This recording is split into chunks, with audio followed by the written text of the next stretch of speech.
Bendiga, qué bueno verles en esta mañana.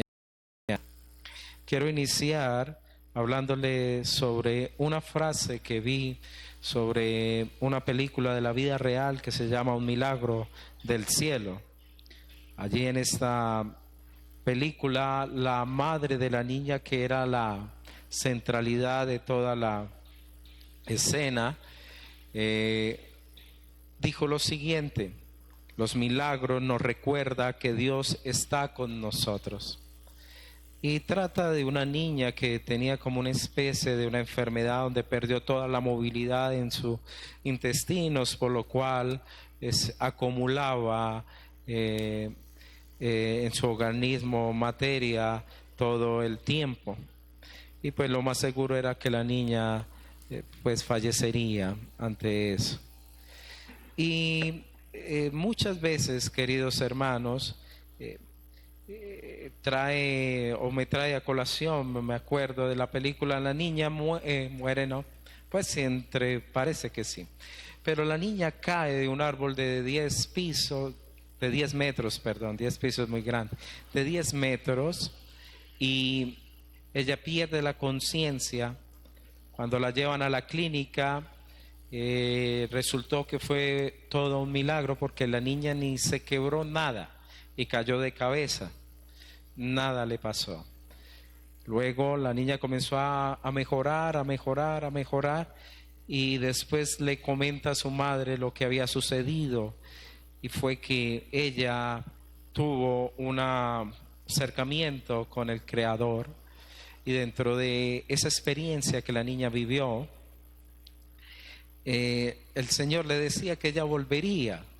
Ella le dijo que no quería volver, así como estaba, y el Señor le dijo: no, vas a volver sana. Y eso fue lo que ella le comentaba a sus padres. Los padres la llevan donde el especialista no sabía qué decir de la niña, y decía que de pronto por el golpe se activó en el cerebro lo que necesitaban, y comenzó a operar de nuevo sus intestinos, pero realmente fue un milagro. Y hermano, los milagros de Dios nos ayudan a recordar que Él está en medio de nosotros. Pero muchas veces nuestra incredulidad cierra la puerta al obrar de Dios en nuestras vidas.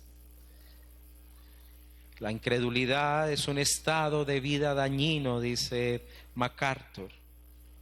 Y podemos hacer un recuento de lo que la incredulidad ha costado a muchas vidas. Por ejemplo, Adán y Eva dudaron de la palabra, fueron incrédulos de lo que Dios le había hablado, y llegó la consecuencia de que fueron sacados nada más y nada menos del paraíso, es decir, de una relación profunda, del mejor lugar que ellos pudiesen habitar. Noé le dijo a los habitantes, les advirtió de que iba a haber un juicio, un diluvio.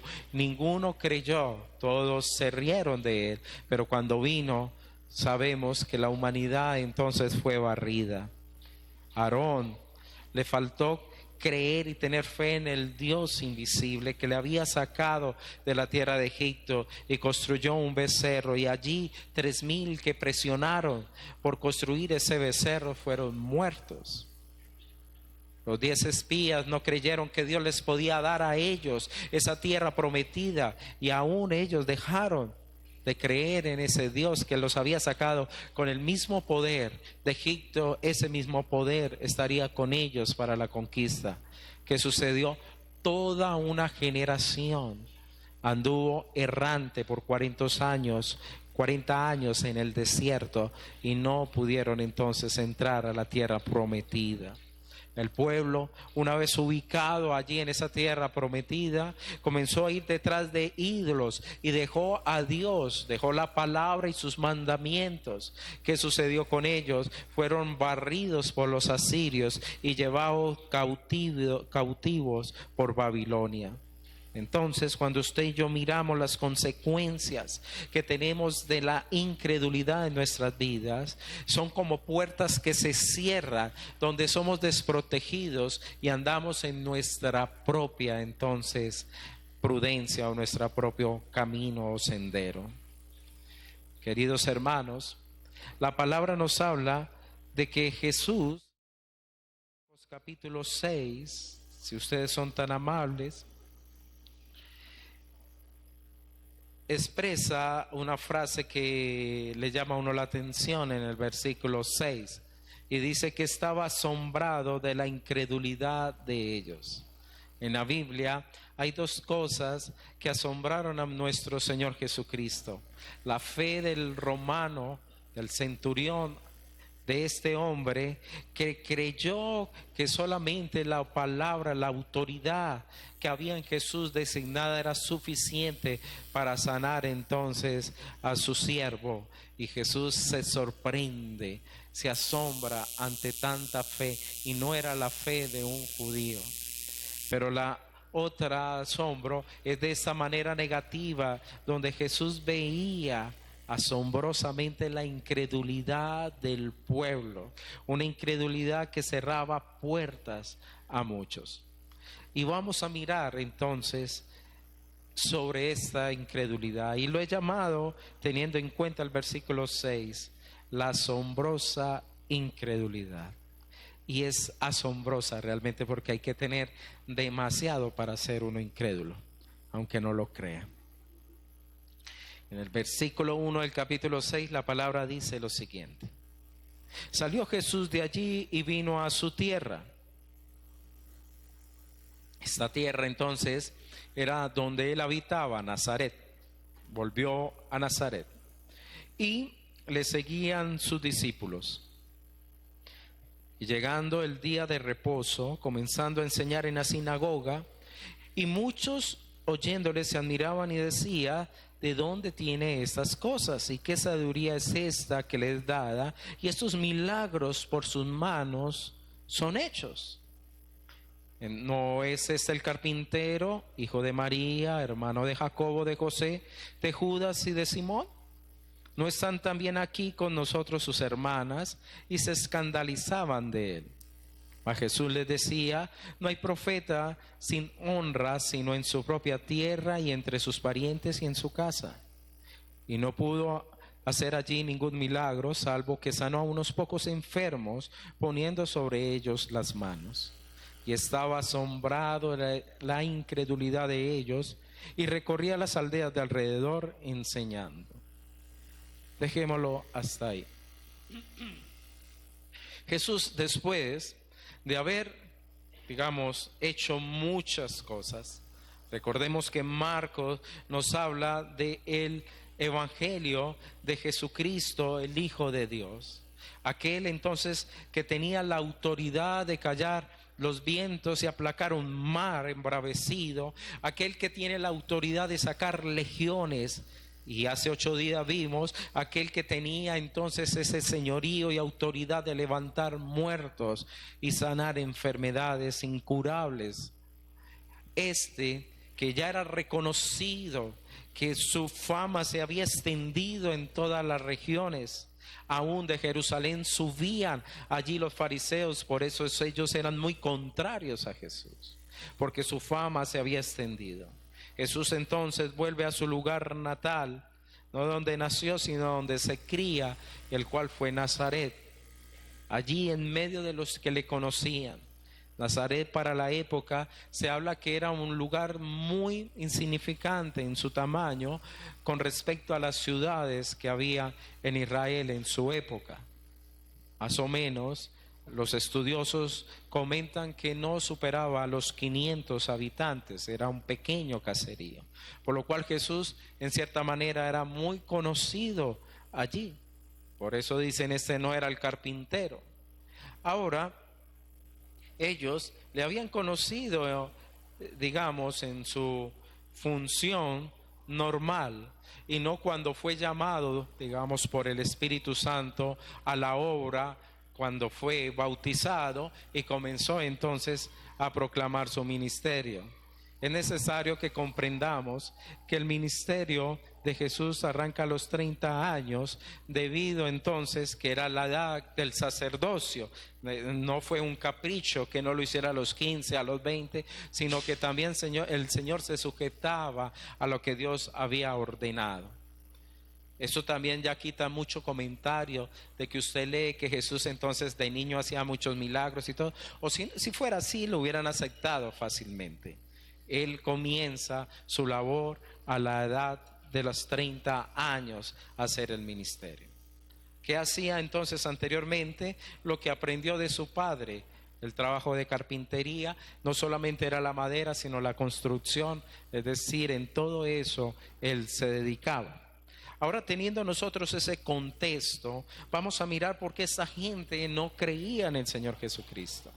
Y lo primero que vemos de esta asombrosa incredulidad que impacta a nuestro Señor Jesucristo, tiene que ver que ellos no se apoyan realmente en la evidencia o en los hechos de Jesús como Mesías. En el versículo 2, usted puede leer fácilmente lo siguiente. Llegó el día de reposo, comenzó a enseñar en la sinagoga. Esta enseñanza fue porque los principales le invitaron, ¿no?, a que él predicara allí. Y muchos oyéndoles se admiraban. El Señor se admiraba por la incredulidad y ellos se admiraban porque decían tres cosas. ¿De dónde tiene él estas cosas? Es decir, ¿de dónde habla él con tanta elocuencia, autoridad, con tanta claridad, con tanto poder? ¿Y qué sabiduría es esta que le es dada? Y estos milagros que por sus manos son hechos. Es decir, habían tres cosas aquí que ellos no podían negar. ¿De dónde? ¿Qué sabiduría? ¿Y cuáles son los milagros que son hechos aún por sus propias manos? La palabra admirar ahí de esas tres cosas significa golpear o explotar. Es decir, que lo que Jesús hacía era como si sacudiese cada una de sus vidas. Pero, queridos hermanos, a pesar de esas tres grandes cosas, a pesar de esas especiales situaciones, sucede entonces que ellos no le ven a él como Mesías. Es decir, su corazón estaba totalmente endurecido. Posiblemente, como le conocían, ellos se habrán preguntado, bueno, ¿de dónde Jesús sacó toda esta información para ser, digamos, un rabino en medio de nosotros, y él no lo pudo estudiar? No pudieron ver que esto venía de parte de Dios. No pudieron ver que en él había algo especial. Recordemos que Jesús ya había sanado de lepra, había levantado paralíticos, había librado a gente de demonios, había levantado a la hija de Jairo de la muerte misma. Ellos entonces rechazan en cierta manera a Jesús a pesar de todas estas grandes evidencias que se pueden observar en ese momento. Juan describe que las obras que nuestro Señor Jesucristo se realizaron servían para testificar realmente quién era Él. En Juan capítulo 10, versículos 37 y 38, Él dice lo siguiente: si no hago las obras de mi Padre, no me crean. Dijo así: si no hago cosas maravillosas de mi Padre, pues no me crean a mí. Versículo 38. Mas si las hago, aunque no me creáis a mí, creed a las obras, para que conozcáis y creáis que el Padre está en mí y yo en el Padre. De una forma, digamos, más literal, podríamos decir, Jesús les comentaba: no me crean a mí lo que yo le digo, tranquilos, pero crean entonces a las obras que yo hago. ¿Quién puede multiplicar panes y peces? ¿Quién puede caminar sobre las aguas? ¿Quién puede decir al viento te callas y al mar se queda quieto? ¿Quién le puede decir a un muerto, levántese? ¿Quién le puede decir a una persona con una enfermedad de 12 años, ya eres sana en ese instante?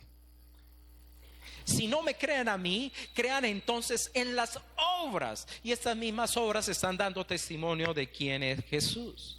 En el mismo Juan también él lo expresa de esa manera, 5:36. La palabra dice lo siguiente: mas yo tengo mayor testimonio de Juan que el de Juan, porque las obras que el Padre me dio para que cumpliese, las mismas obras que yo hago, dan testimonio de mí y de que el Padre me ha enviado. Es decir, no queda la menor duda que Jesús venía de parte de Dios.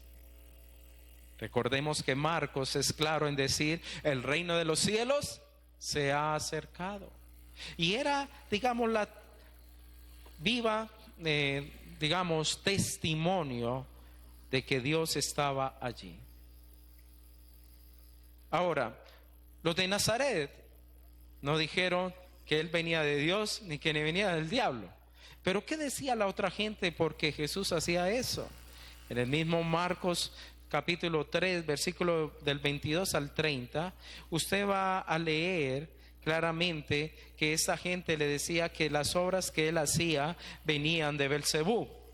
Los escribas textualmente, Leo decía, tenía Belcebú y por el príncipe de los demonios echa fuera los demonios. Luego mismo Jesús dijo, todo pecado es perdonado, pero la blasfemia contra el Espíritu Santo no es. No es. Entonces la gente borra esta evidencia para creer en el Señor Jesús, porque sus corazones son endurecidos, hermanos. Y aún es que la incredulidad es tan fuerte que recordemos en la parábola cuando el hombre rico le pide a Abraham que mande a alguien que le hable a su familia. ¿Qué le dijo él? Aún, ni aunque mandara un muerto, creerían. ¿Y es por qué? Por la dureza del corazón. Entonces pasan por encima esto. Y tristemente estamos en momentos donde se quiere borrar lo que Jesús es y se ha hecho. ¿Por qué es tan asombrosa también, queridos hermanos, esta incredulidad? Porque se enfoca en lo que no es valioso, de lo que no es fuerte, no resalta lo que vale la pena, sino que en pequeñas cosas pone su mirada con el objetivo de no tener a Jesús como el Mesías en sus propias vidas. En el versículo 3 dicen lo siguiente: ¿no es este el carpintero, hijo de María, hermano de Jacobo, de José, de Judas y de Simón? ¿No están también aquí con nosotros sus hermanas? Y se escandalizaban de él. Aquí podemos ver entonces que Jesús tenía entonces mínimo 6 hermanos, 2 mujeres y 4 varones. Cuando ellos dicen, ¿no es este el carpintero, hijo de María? Y lo podemos interpretar de 2 maneras.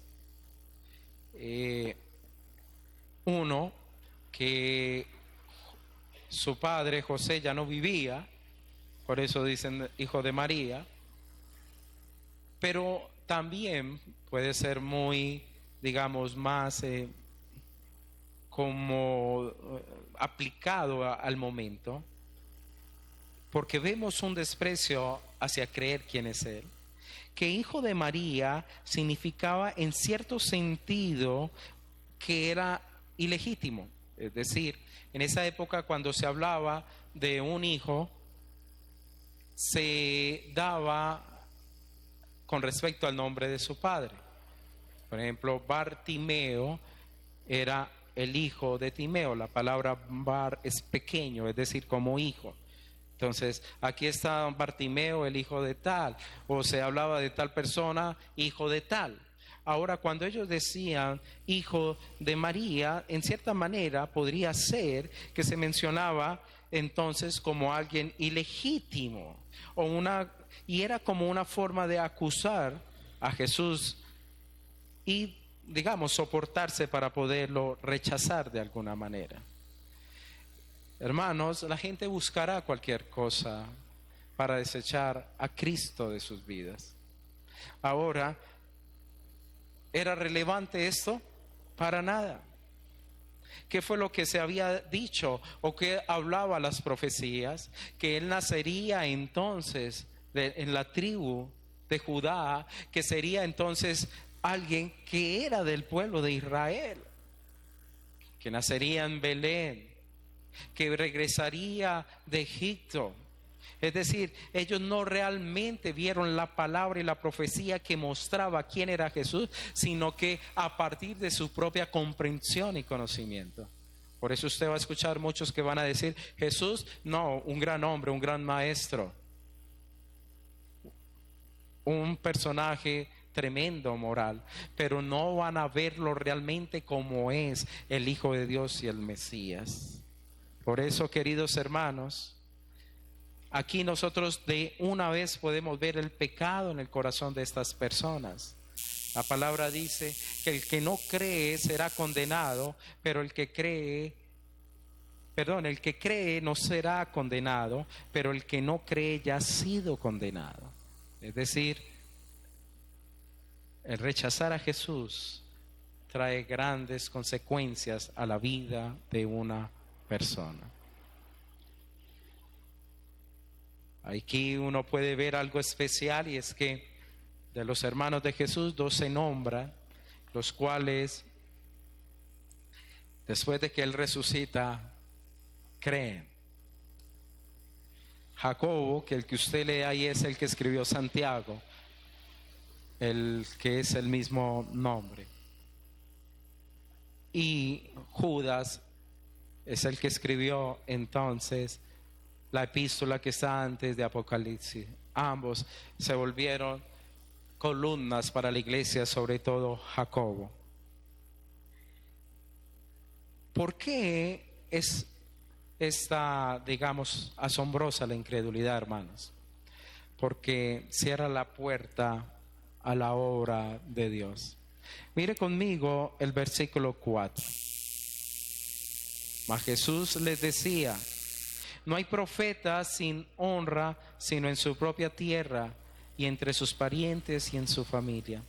Recordemos que anteriormente sus hermanos habían dicho que él estaba fuera de sí, en Marcos 3:21. Cuando él se dio a conocer quién era realmente, ellos dijeron: este está fuera de sí. Se enloqueció al Señor. No le reconocían, porque no querían ver los hechos de la obra de Dios en su propia vida. Se quieren cegar ante esta realidad. ¿Cuántos se han cegado en la resurrección de Jesucristo en esta época? Si todos, aún los grandes científicos, se sometiesen realmente al testimonio de que Jesús resucitó, ellos serían más cuidadosos en decir Dios no existe. Pero ellos pasan por encima esta verdad, lo creen un cuento, lo creen una historia. Tristemente, el día de ayer salió en el periódico que uno de los ganadores del premio Nobel de Química decía, y otro que era astrónomo, que él fue uno de los primeros que descubrió los exoplanetas, es decir, planetas parecidos a la Tierra en los cuales se cree que puede haber vida. Entonces, porque se descubrió ese tipo de planetas, de una vez dice que entonces no fue Dios el que nos creó, sino somos un proceso natural, y entre los millones de planetas que pueden existir en las galaxias, entonces allí se puede dar otro tipo de vida. Es decir, allá de pronto no va a ser los mamíferos como nosotros, sino los insectos que gobernarán y tendrán la inteligencia bajo la evolución. Cosas así más o menos. Pero vuelvo y les digo, es más fácil creerles a una persona de estas que creerle a aquel que caminó sobre el mar y resucitó de los muertos. Es más fácil creerle a esta persona que Dios no existe, como el mismo Steve Hawking. Pero ¿qué sucedió? El día que ellos se mueran y resuciten, le creeré. El día que alguna de esas personas venza la muerte, les creeré. Pero ellos se irán, ellos partirán de esta tierra, y de ellos no se volverá a saber nada, simplemente lo que hicieron, lo que estudiaron y sus postulados. Pero fuera de ahí no hablarán jamás. En cambio, Jesús le habló a Juan y se reveló a él después de haber estado en el mismo cielo. ¿A quién usted entonces cree? ¿A quién usted realmente entrega su vida? ¿Usted a quién se aferra? Por eso es muy triste, queridos hermanos, ver situaciones como estas. Cuando el corazón se vuelve incrédulo, malo, cuando no confía en la palabra de Dios, cuando no cree en el mismo Creador, sino que la gente comienza a amar más la creación que al que lo creó. Y en eso nos hemos ido todo este tiempo. Tristemente, y tengo que decirlo, pero la incredulidad se va a aumentar. Cada día va a ser mayor. Cada día va a ser más escasa la gente de fe. Porque la gente irá más detrás de las fábulas, de los cuentos, que tras del testimonio del Hijo de Dios, de Jesucristo. Vamos a Hebreos y miremos lo que pasa cuando la gente realmente se cierra a la obra de Dios. Capítulo 3 de Hebreos.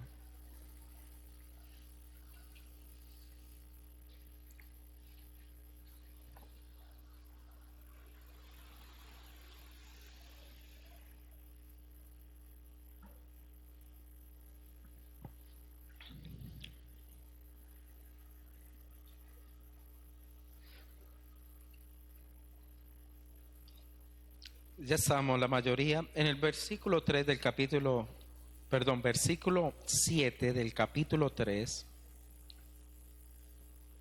En Hebreos la palabra dice lo siguiente: por lo cual, como dice el Espíritu Santo, si oyeres hoy su voz, no endurezcáis vuestros corazones, como en la provocación en el día de la tentación en el desierto, donde me tentaron vuestros padres, me probaron y vieron mis obras 40 años. Versículo 10. A causa de lo cual me disgusté con esta generación y dije, siempre andan vagando en su corazón y no han conocido mis caminos. Por tanto, juré en mi ira, no entrarán en mi reposo. Aquí está hablándole a esa nación que había salido de Egipto, que habían visto, queridos hermanos, las plagas, cómo con mano poderosa Dios los libró de la muerte misma. Recuerde que los primogénitos de los egipcios murieron, pero los primogénitos de todos los israelitas fueron protegidos. La sangre que fue puesta tanto en el dintel como en las columnas de la puerta fue señal para que ellos, ese pueblo que estaba bajo ese pacto, fuera protegido.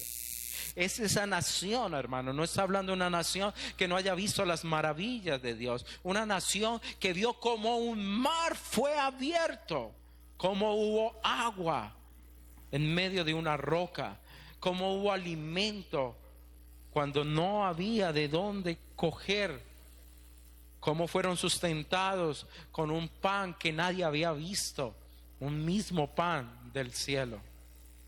Ese pueblo no creyó que Dios los fuera a meter a ellos a la promesa. Es como decir, en nuestra época, usted y yo no creemos realmente en la vida eterna y el perdón de los pecados. A esa generación que Dios le había regalado y le había dado una tierra, un territorio donde Él quería que la gloria y su presencia fuera puesta allí y que ellos fueran de bendición para todas las naciones. Ellos desecharon ese propósito y esa verdad de Dios. Por eso Él dijo claramente: no entrarán en mi reposo. El incrédulo no entrará en mi reposo. Por eso se cierra la puerta, queridos hermanos, a la obra. ¿Y por qué? Versículo 12. Mirad, hermanos, que no haya en ninguno de vosotros corazón malo de incredulidad. Es decir, la incredulidad es un corazón enfermo, hermanos. Para apartarse del Dios vivo. Antes exhortados los unos a los otros, cada día, entre tanto que se dice hoy, para que ninguno de vosotros se endurezca por el engaño del pecado. En el original significa, ese corazón malo es un corazón con callos.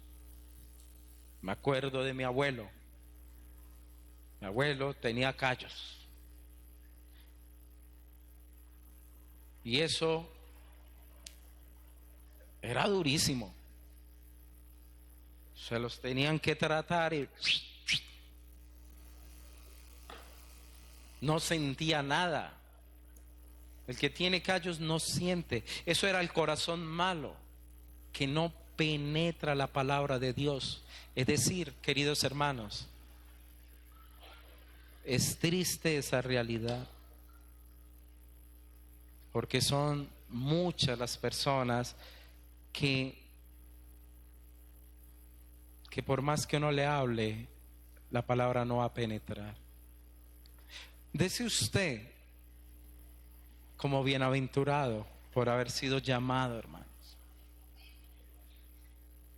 Por misericordia de Dios. Usted no está aquí porque usted quiso, porque Dios quiso es que usted está acá. Usted conoce al Señor Jesucristo porque Dios en su misericordia quiso que usted no se perdiese.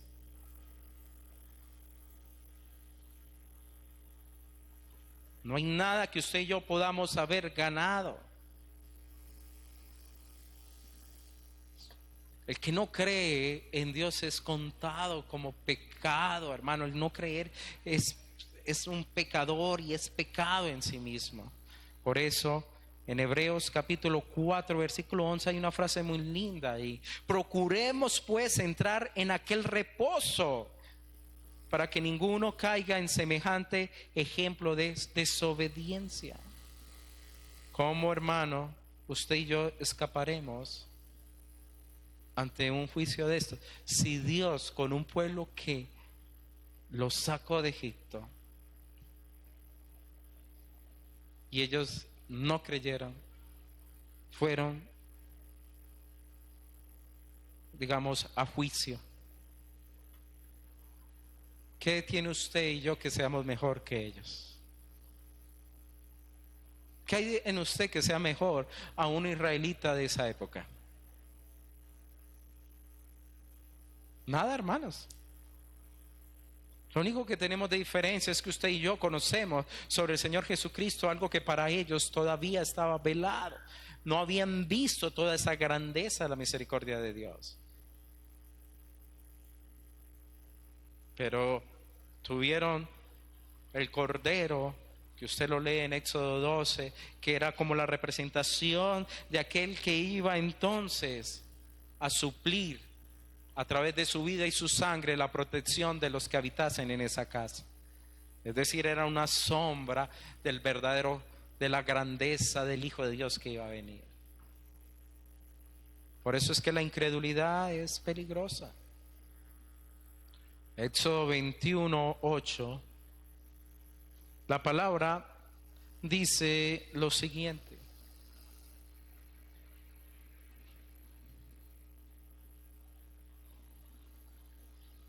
Voy a leerlo desde el 6. Y me dijo, hecho está, yo soy el alfa y la omega, el principio y el fin. Al que tuviere sed, yo le daré gratuitamente de la fuente del agua de vida. Y el que venciera, Apocalipsis 21:8. ¿Yo dije eso? Uy, qué pena con ustedes. Éxodo 12 es donde está el sacrificio del cordero, ¿ok? Apocalipsis 21, tan raro, yo pensé que había dicho Apocalipsis.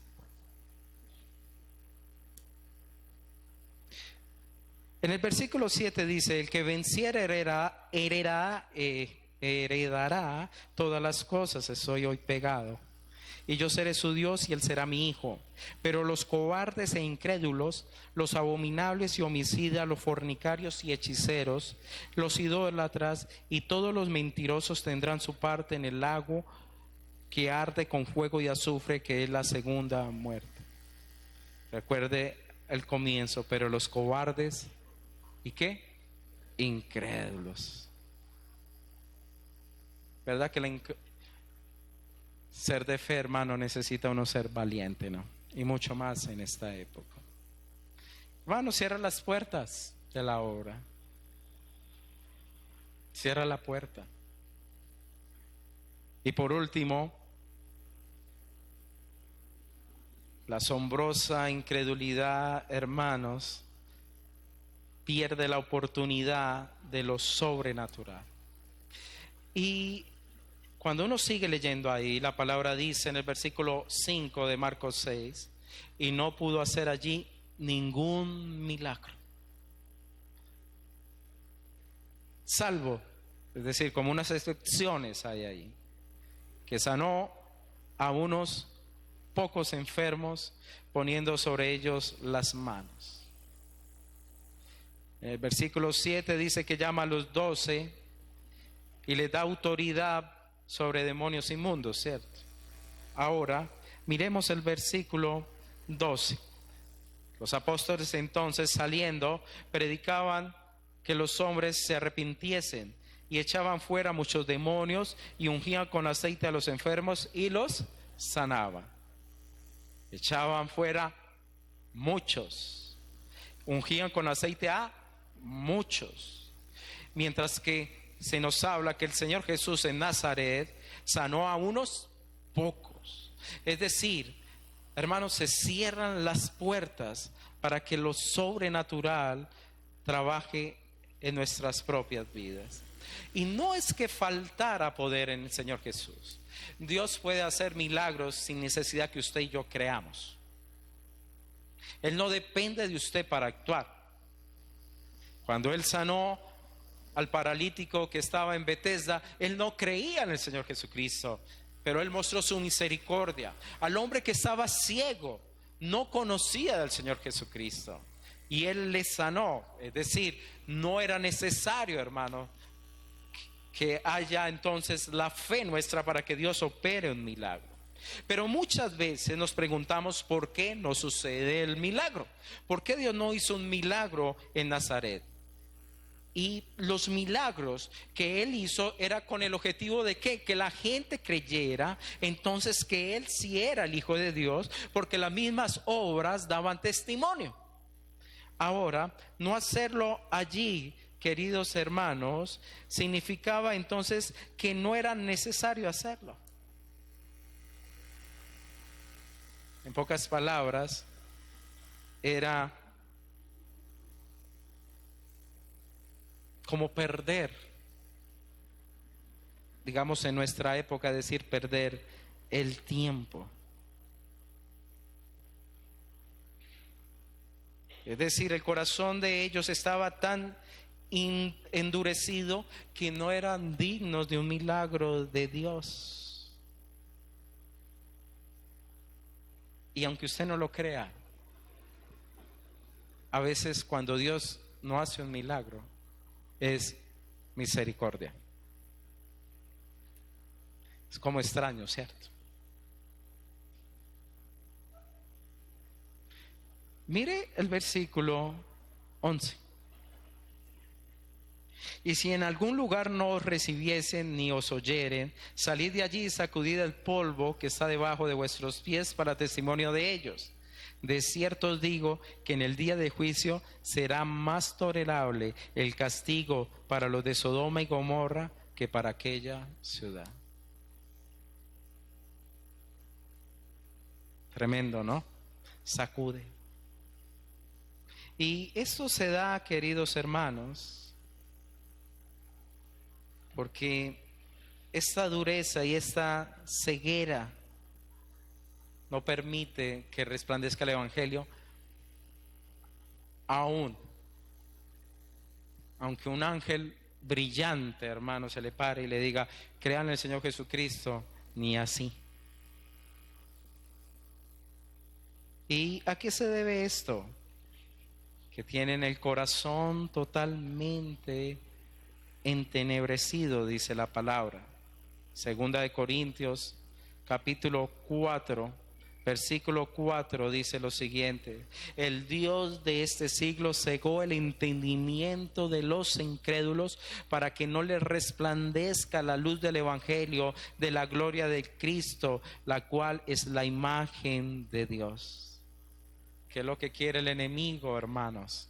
Que la gente no se convierta y pueda llegar entonces a ser salva.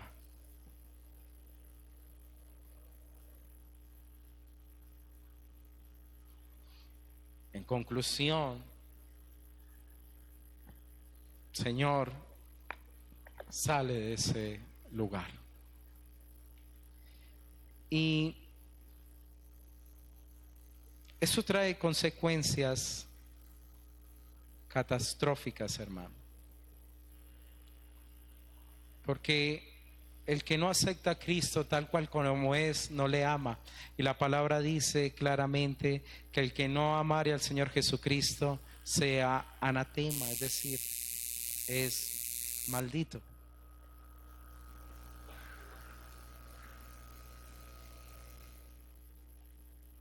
Es así, no hay otra. Y queridos hermanos, yo no puedo apaciguar estas palabras porque es realmente lo que es. Y la carta a los tesalonicenses, en la segunda carta, Pablo le dice claramente también a ellos lo siguiente: conociendo esto, que la ley no fue dada para el justo, sino para los transgresores y desobedientes, para los impíos y pecadores, para los irreverentes y profanos, para los... Perdón, me estoy leyendo la que no es. Sí, perdón. Dice así: porque es justo delante de Dios pagar con tribulación a los que te atribulan, y vosotros que sois atribulados, daros reposo con nosotros, cuando se manifieste el Señor Jesús desde el cielo con los ángeles de su poder, en llama de fuego, para dar retribución a los que no conocieron a Dios ni obedecieron al Evangelio de nuestro Señor Jesucristo, los cuales sufrirán pena de eterna perdición, excluidos de la presencia del Señor y de la gloria de su poder. Es decir, queridos hermanos, la situación se pone supremamente difícil para aquel que rechaza entonces al Señor Jesucristo. Queridos hermanos, ¿en quién usted va a creer? Yo le pregunto, ¿hay alguien mayor que el Señor Jesucristo sobre esta tierra? No lo hay. ¿A quién usted se va a aferrar? Bendito Dios que nos ha permitido creer en el nombre que es sobre todo nombre. Bendito Dios que podemos creer en aquel que por su sangre nosotros somos libres de la ira venidera. Es que no es mentira. Nosotros fuimos creados, el ser humano fue creado para darle gloria a Dios. ¿Qué sucede con el mal obrero, hermanos? ¿Qué sucede con el que no hace lo que debe hacer? Solo tú y yo podemos, queridos hermanos, salir adelante de esta situación, adelante en nuestras vidas, poder nosotros ser librados del pecado. Volví a arrancar a leer otra vez el peregrino, el progreso del peregrino, que ojalá cada uno tuviéramos al año el hábito de leerlo. Los padres, leérselo a sus hijos. Yo se lo leo a mi esposa.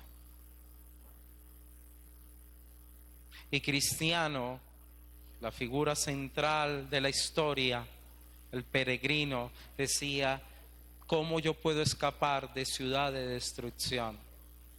Porque sé que va a ser destruida. Había la convicción en Cristiano cuando comenzó a leer la palabra. Y él decía que no estaba preparado ni para morir, ni para estar delante de Dios en el juicio. ¿Cómo estamos usted y yo? ¿Cómo vemos la vida? ¿Quién nos rige? ¿Quién es para nosotros nuestra bandera? ¿Cuál es nuestra gran guía? ¿Cuál es nuestra meta?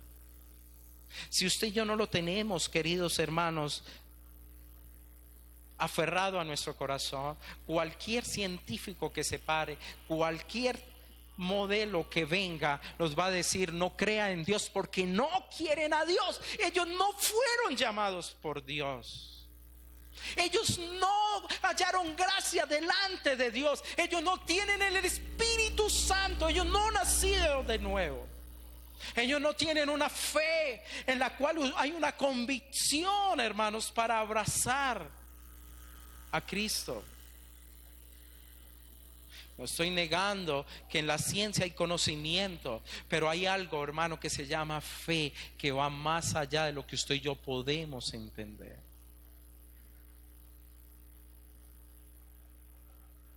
Es decir, cuando yo digo Dios no existe, le estoy diciendo a Jesús: tú eres un bribón, mentiroso, engañador.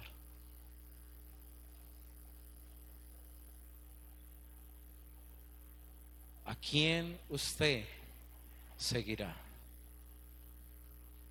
¿A quién creerá? ¿A quién usted abrazará en su vida?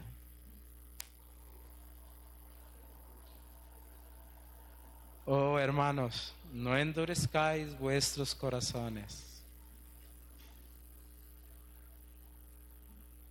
¿Cómo vamos a perder una salvación tan...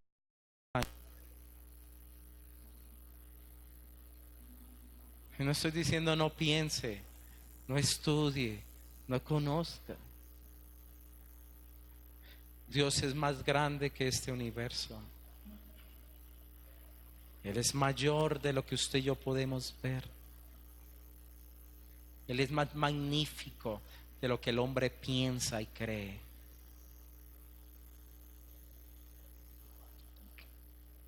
Tenemos que seguir perseverando en la fe.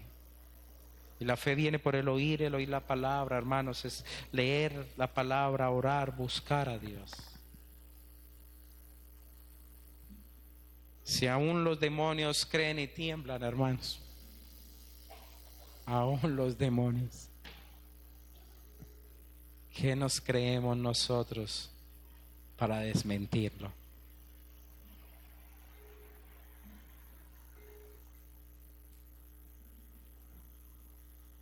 Que Dios tenga misericordia y que usted y yo cada día nos aferremos más a Él. No soltemos nuestra salvación. Amén.